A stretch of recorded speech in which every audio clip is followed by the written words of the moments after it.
What's going on there, YouTube, and welcome back to another comic book video. Okay, guys, so we're going to sit down and continue our coverage over Black Panther. And I know, it has been a while since we covered Black Panther on this channel, but I kind of want to sit down and continue our coverage over the character. And we're going to jump back to the 2016 series of Black Panther, and we pick up with Volume 4, Avengers of the New World, Part 1. Now, the first chapters of this new story arc that we're going to cover, it really does explore the gods of Wakanda. And that right there is very interesting. And the reason why, because when it comes to Marvel Comics, you have all these different gods coming from different parts of the earth or sometimes different parts of the universe. And so sometimes other places may be forgotten about, like Wakanda, when it comes to the idea of does Wakanda have gods? And what are their gods like? Now, technically, when it comes to Black Panther, we have seen one god over and over again, and that would be the Panther god, Bast. But there are other gods out there when it comes to Wakanda. But the question is, why haven't we seen Wakandians talk more about their gods? Well, that is what this story is going to tell us. And so when it comes to the opening pages of today's story, we do pick up with Black Panther. Now, when it comes to Black Panther, he is sitting down having a conversation with Storm. Now remember, by this time, these two characters are no longer together. Their marriage is over. But the reason why he's here is for a very important reason. But before we are able to dive into it, I want to explain to Black Panther why he has concerns about the gods of Wakanda, because let's not forget, we covered a storyline a while back known as A Nation Under Our Feet, and when it came to Wakanda, they were being invaded by a new group of enemies. The problem was, though, the gods were not there to help Wakanda protect their lands, but their ancestors were. And for Black Panther, that is a problem. And the reason why, because usually when it comes to different kinds of events that happened over the years in Wakanda, you had the people of Wakanda pray to their gods to help protect their homeland. And usually the gods would come out of their way to help protect Wakanda. But the last time, they didn't do that. And that is very concerning for Black Panther. What happened to the gods of Wakanda? And there is another reason why he has so much concerns about the gods of Wakanda. See, when it came to T'Challa, while he was going around his kingdom, he ran into some creatures that he has not seen before, these snake men-like creatures. But the problem is, though, they came through some kind of gate. Now, Black Panther is actually able to defeat these guys very easily. The problem is, though, when he does find the gate, he realizes the gate is not closing. But he also realized there's not any more creatures coming through that actual gate. But the problem is, though, he has no idea where that gate goes to and how to close it. Now, before he does leave, one of the dying snake men go over to T'Challa and tell him the Wakandan gods are gone. The gates are no longer being watched, and that could be a huge problem for Wakanda down the road. Now, when it comes to T'Challa, the reason why he came to Storm, because let's not forget, in the early days of Marvel Comics, Storm was technically praised as a goddess in her home country because her powers gave her country the ability to grow crops without any kind of worries of drying out or any kind of floods.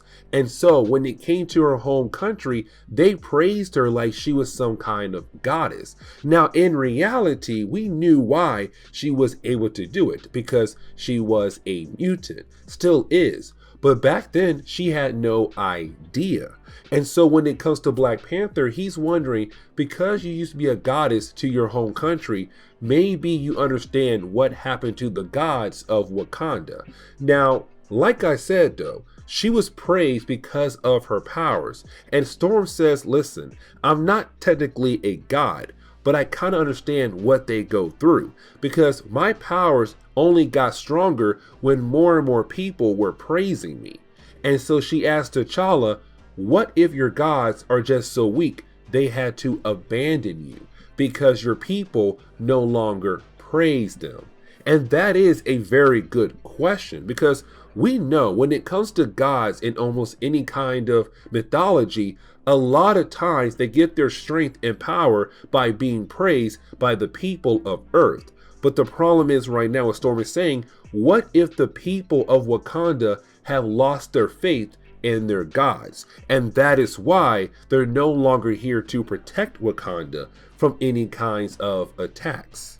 Now we do pick up with Shuri and Manifold. Now remember, Manifold has the ability to teleport almost anywhere in the universe. Now, he's also technically a mutant. Now, around this time when it came to Marvel Comics, Shuri had the ability to communicate with her ancestors. Now, not all of them, but most of them. And that last phrase right there is very important. And the reason why, because you have our two heroes in the Library of Wakanda trying to do some studying on the snake creatures that T'Challa saw earlier. And when it comes to Manifold, he was able to find the creatures in the book, and they're called Simbi. Now, these creatures came way before Wakanda was actually a nation, and that is a problem for Shuri because, like I said, she has the ability to communicate with her ancestors, but the problem is though, the people that she needs to talk to come way before Wakanda was actually a nation. Instead, it was just a land that was full of small villages. Now, when it came to the Simbis, they came from an alternate dimension to grab people of Wakanda and take them back to their homeworld to become slaves. Now, we're not told what happened to them or how they were locked away, but apparently they disappeared many years ago, but right before Wakanda became an actual nation. Now, before our two heroes are able to continue on, T'Challa does call out for help.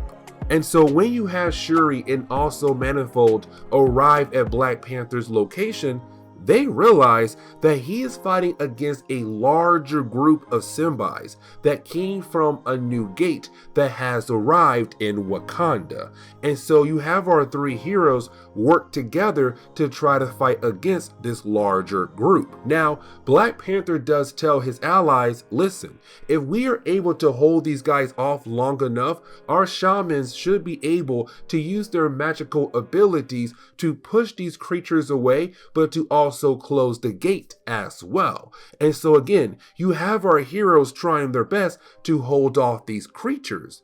And when you have the shamans arrive, they begin to use their magical abilities. But here comes the problem though. Their magical abilities comes from the gods of Wakanda. And that is a huge problem. And the reason why? Because the gods are not around. And so when the shamans try to call out for their magical powers to be used, well, they are able to use their powers, but there was a cost to it. And it killed off all the shamans, it killed off all the Simbis in the area, and the gate did get closed. But now you have Black Panther wondering how the gods abandoned us completely, because now the shamans can rely on their powers that comes from the gods. And so as we dive into the second chapter, well, we do pick up with a character known as Dr. Feistus. Now, Dr. Feistus has been around for a very long time in Marvel Comics. Matter of fact, he first appeared in Captain America issue number 107, all the way back in the 1960s. Now, when it comes to Dr. Feistus, he is a psychiatrist, but he's also a huge manipulator. And that's his skill right there. being able to trick people to do different kinds of things. And originally, he was just a Captain America bad guy who later on went up against other characters as well, like the Fantastic Four, Spider-Man, and now the Black Panther. Now, with that being said, the way he is talking to a group of people, we are left to believe that possibly he has a part in the reason why the Wakandan gods have disappeared on the Wakandan people. And so we're left to wonder, what is he actually up to? But he does tell his group of people that he does need one mind for somebody who is from Wakanda to get a better understanding how the gods work and their culture. Now, when we jump back over to Black Panther, we currently see him meeting up with the ghosts of the past Black Panthers, the great warriors who took up the mantle before T'Challa did. Now, here's the thing. When it comes to these ghosts, they're there to help guide T'Challa, to help him with the idea of what to do when certain things happen in Wakanda. But the problem is, when it comes to the ghosts of the past Black Panthers, they don't like T'Challa that much. And the reason why, because a lot of different things had happened in his short period of time being king of Wakanda. And so for them, he's kind of like a failure. Either way, they're still there to guide him or help him understand what is going on when it comes to Wakanda. And so when it comes to T'Challa, he says, hey guys, listen, I think you know why I called this meeting for. The idea that the gods have disappeared from Wakanda, and that is a huge problem. And this includes our Panther god as well, Bast.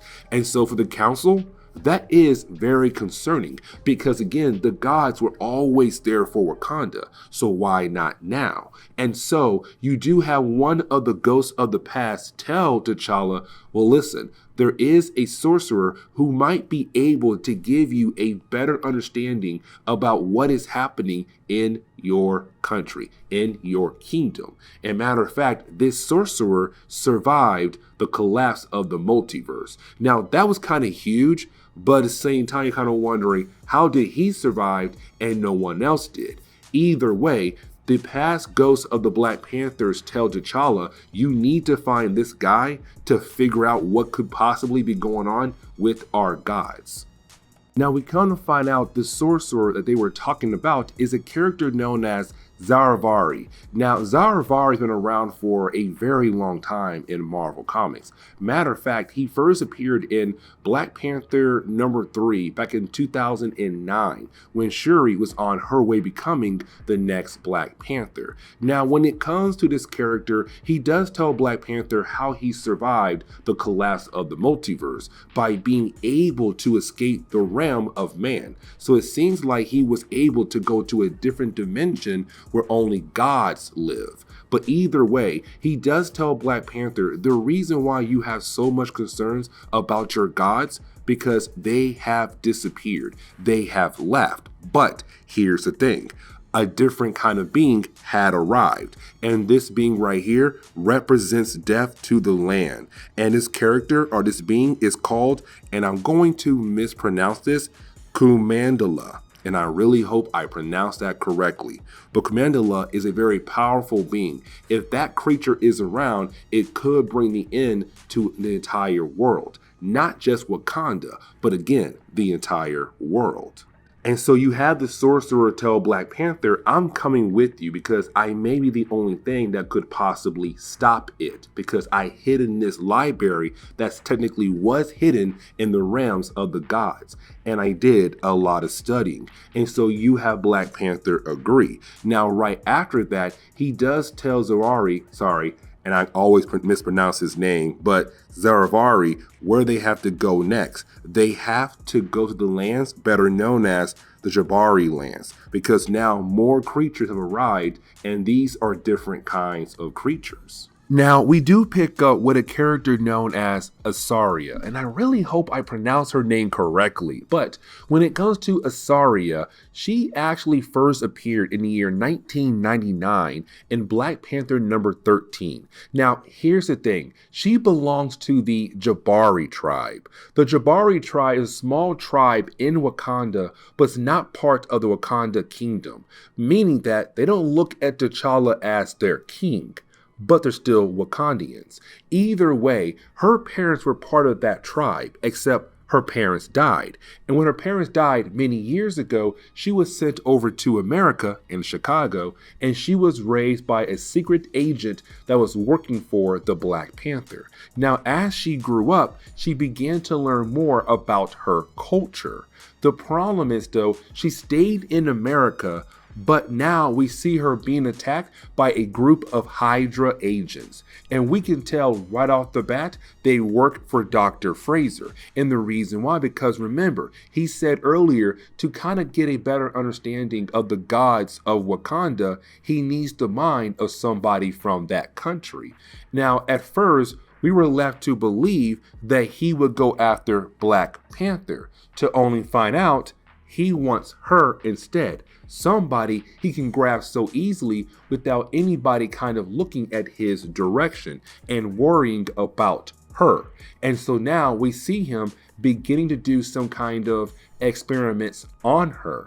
Now, we do pick up with the third chapter, and we pick up with the Midnight Angels. Now, the Midnight Angels are not really a new concept in Marvel Comics. Matter of fact, they first appeared in Doom War number 5 all the way back in the year 2010.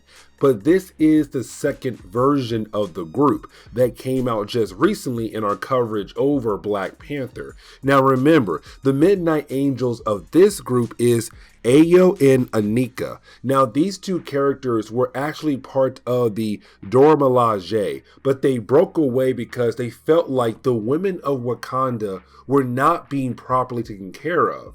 And so they decided to step up and help out the women who were being mistreated in Wakanda. And so they gave birth to a new age of Midnight Angels. Now currently they're out there right now fighting against the new kind of creatures in the Jabari lands. And luckily for them, Black Panther and Shuri does arrive to help them out. Now you do have Black Panther tell everybody that he knows how to deal with these creatures, and that would be Zaravari. Zaravari has the ability to call on the powers of the gods to help him get rid of these creatures, but to also close the door as well. But let's not forget what happened in the first chapter when it came to the shamans. Because remember, the shamans try to use the powers of the gods to get rid of those creatures. And they were able to, but they had died in the process because the gods are missing. And so when it comes to Zaravari, he's doing the same thing. The only difference is that he has a better connection to the gods than the shamans do. And so we're left to believe that he'll do a better job, but nothing really seriously should happen to him. Well, he was mistaken, because right after he was able to get rid of the creatures, he begins to have a stroke. But before he does pass out, he does tell Black Panther one thing: the gods are dead. And so then we pick up with Black Panther and Shuri. And when we do, you have the two characters coming together to talk about what happened to Zaravari. Now here's the thing. Zaravari's been around for a very long time. I am talking about the idea before Wakanda was actually a nation, an actual kingdom. Because remember, the deep past, that group of people were just people living in small villages on the land of Wakanda. But it wasn't a kingdom yet. And we kind of find out those group of people believed in a different set of gods, better known as the Elder Gods. Now, the Elder Gods were around for a very long time to protect the area, but the Elder Gods had children. Those children are the gods of the present day, the ones you have Wakanda praise to now. Here's the thing. When those children came to life, they went to war against their parents, the elder gods. Now we already know the children won and the elder gods disappear. But what Shuri is telling us that because the elder gods were so powerful, they left behind an echo of themselves. And so when it comes to Zarvari, he's able to use that echo as a way to fight against different kinds of enemies. But the problem is now, he had a stroke, and so now we're left to believe the elder gods are possibly dead, and so are their children. And so when it comes to Black Panther, he goes back over to Storm. Now, the reason why, because again, she was a goddess when she first appeared in Marvel Comics, but at the same time, his country needs her help. Somebody who understands the powers of the gods, but also the elements as well. These clouds are surrounding Wakanda. These clouds may have connections to the creatures that are appearing left and right in Wakanda, but at the same time, these clouds are hurting the crops of Wakanda as well. And so why not go to the one person who can control the elements to kind of move the clouds in other areas to help out the country that technically no longer loves her? And that line right there is very important. And the reason why, because when she was the queen of Wakanda, she went through a lot to only get thrown away just like that in a matter of seconds. And so when it comes to Storm, she says, yes, I don't like how you treated me as your queen. I don't like how Wakanda had treated me as their queen. But at the same time, I'm still going to help out because innocent people need my help. And so she goes out of her way to try to use her powers to move these clouds. Now, getting into the final chapter for today's video, we do pick up with Storm technically using her powers to kind of move the clouds around Wakanda. Now, when it comes to Storm, she does talk to us more in a way of being a god, rather than being a regular human who has mutant abilities. That in her mind, she believes that she is a goddess. And when it comes to the powers of the storm, they are her champions. So thunderstorms, lightning storms, winter storms, they're all different kinds of champions that she can control. But she also tells us that sometimes those champions can be corrupted. And so when it comes to her trying to use her powers in Wakanda to move the clouds around, we begin to see some kind of face in the clouds, in the storms, the tornadoes. And we're left to believe that possibly even the weather has been corrupted because the gods have gone missing. And so we do pick up with Black Panther and his mother, Ramonda, going to a council meeting. Now, technically, this is the first council meeting ever done in Wakanda. And what I mean by that is each member of the council belongs to a different region of Wakanda. Because remember, when it came to A Nation Under Our Feet story arc, it began the process of changing the government into something better. And so we're no longer seeing a country being ruled by a king, but a country that's now being ruled by its people. It's kind of saying the people are in charge of how the country is going to go. They have more say in what should happen in Wakanda. And so you do have Black Panther arrive with his mother to this council meeting. But unfortunately, when it comes to Black Panther, he hasn't really opened up to the idea of listening to the different people who are representing the different regions of Wakanda. Matter of fact, when he does ask one particular member, how are the people of Wakanda, that person wants to sit down and talk to T'Challa right at this moment to say, hey, the people of Wakanda are not okay. We need to talk. Black Panther cannot talk. He has to leave. Now, in his defense, he has some things to do on his schedule. But at the same time, you are now supposed to be opening up your ears more to hear different problems that are happening in your nation. And so you have Black Panther go back over to New York. And the reason why, because Asaria, and I really hope I pronounce her name correctly, has been taken by a mysterious group of people. Now, we already know where she's at, but he has no idea where she is at. And so he's trying to find a connection on who had possibly taken her or who can possibly lead him in the right direction. And so when he arrives at the scene of the crime, he is able to reconstruct what actually went down here. And so once he's able to do that, he realized that two people were involved in her kidnapping, and that would be the Fenris twins. Now, the Fenris twins are better known as the Von Strucker twins because they are the children of Baron Von Strucker. Now, when it comes to the Strucker twins, they are technically mutants, but they were modified to become mutants when they were inside their mother's womb, but they technically are mutants.